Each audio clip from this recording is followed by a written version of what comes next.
Hey everybody, it's Jason Blaha here, and I had a subscriber ask me, could I talk a little bit about polycystic ovarian syndrome? And yeah, actually I can, because I have worked with multiple women who have this. I have multiple women in my family who've had this condition, and Brittany actually has this condition. So let me put on my +5 hat of weaponsmithing, work on skilling up my crafting a little bit, and let's talk about this. So yeah, I actually know quite a bit about this medical issue. I've researched it, and what's interesting, yeah, people have their own opinions about it, and women will always say things like, well, I can't lose weight no matter what on it, and that's just simply not true. And, last time I talked about this before was like with the Loie Lane thing a couple years back, and women were saying stuff like, well, you're not a woman, you've never had this disease, you don't know anything about it.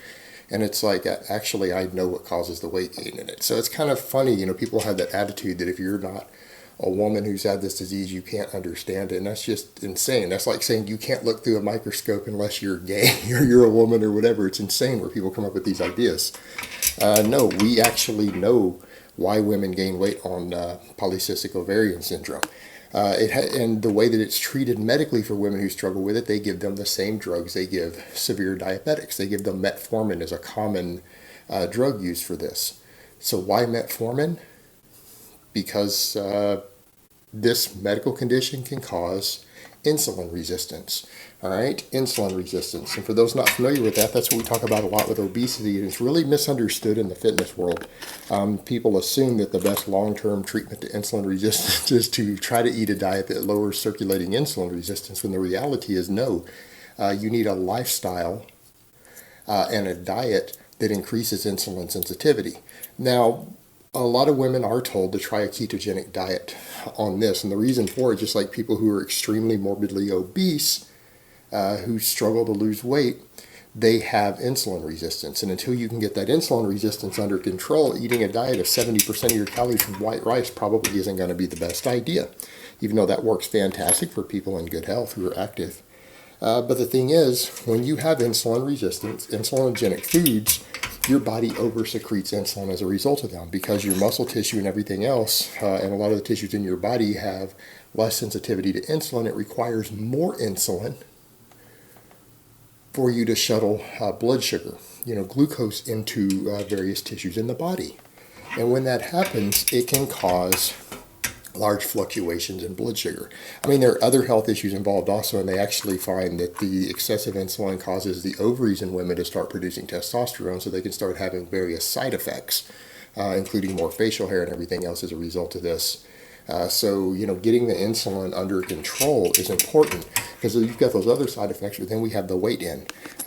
What you end up happening is, just like with obese people who have these problems, women will claim, well, I did this, I did that, I can't lose weight no matter what I eat, and that's not true.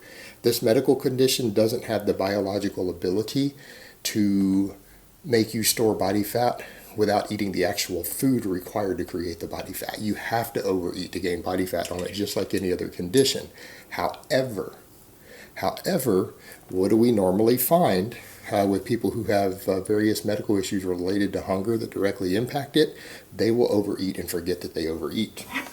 All right, this has been studied pretty extensively. So what you have happening is that because of the spikes in blood sugar, because of hormone issues, women will experience dramatically more hunger as a result of this medical issue. They'll experience lower energy and more hunger. Well, you talk about a recipe for obesity. I mean, what's the fastest way to gain body fat? Eat more food and be more lethargic. Move less and eat more. That is a one-way ticket to getting fat. Well, when you have a medical condition that hormonally affects insulin in such a way that your body oversecretes insulin, means more spikes in blood sugar going down, low blood sugar, you're going to be tired, you're going to be lethargic, and you're going to be hungry. Also, there can be foggy memory created with it. It's going to be harder for you to even remember what you ate when you got hungry, because when blood sugar gets low, people will tend to binge. But it also clouds cognition, clouds memory. So what happens? They overeat and don't even realize how much they ate. Oh, they might try to track it and say they ate 300 calories and they got hungry. Maybe they ate 600, maybe they ate 1,000.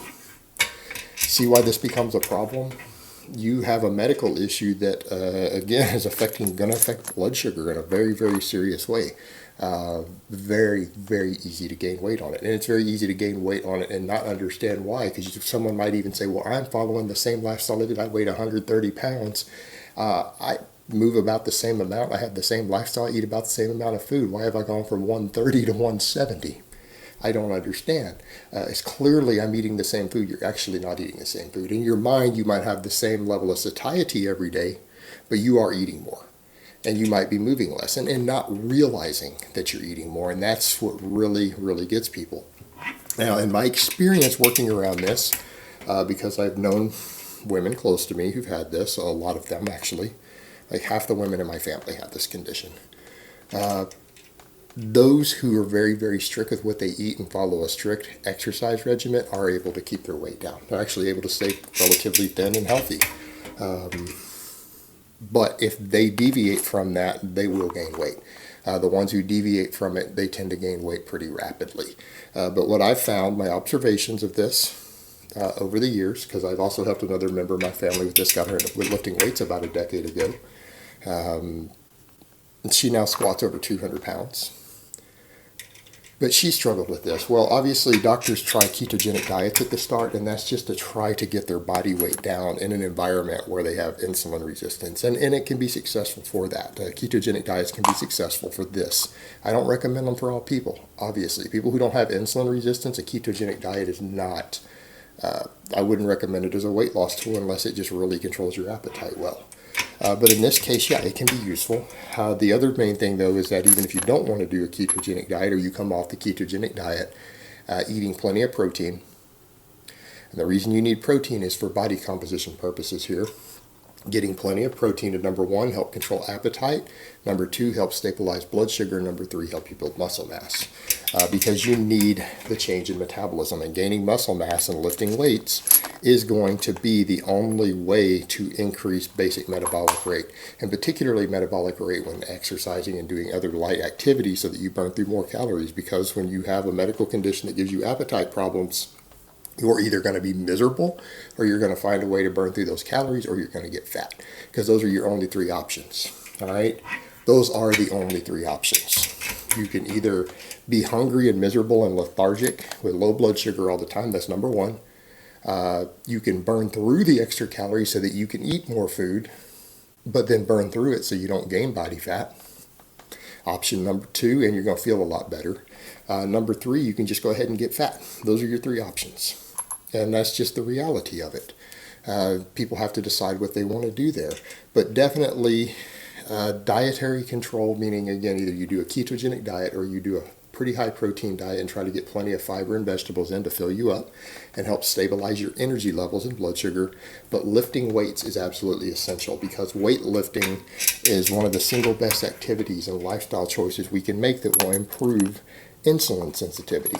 All right, insulin sensitivity is the only key to really overcoming the weight gaining side of this medical issue. That's the only way you're going to do it. So you've either got to do it through training and exercise, or you can try to do it with drugs, but those drugs have their own side effects. Metformin is not side effect free. Metformin can hurt you in the long term also.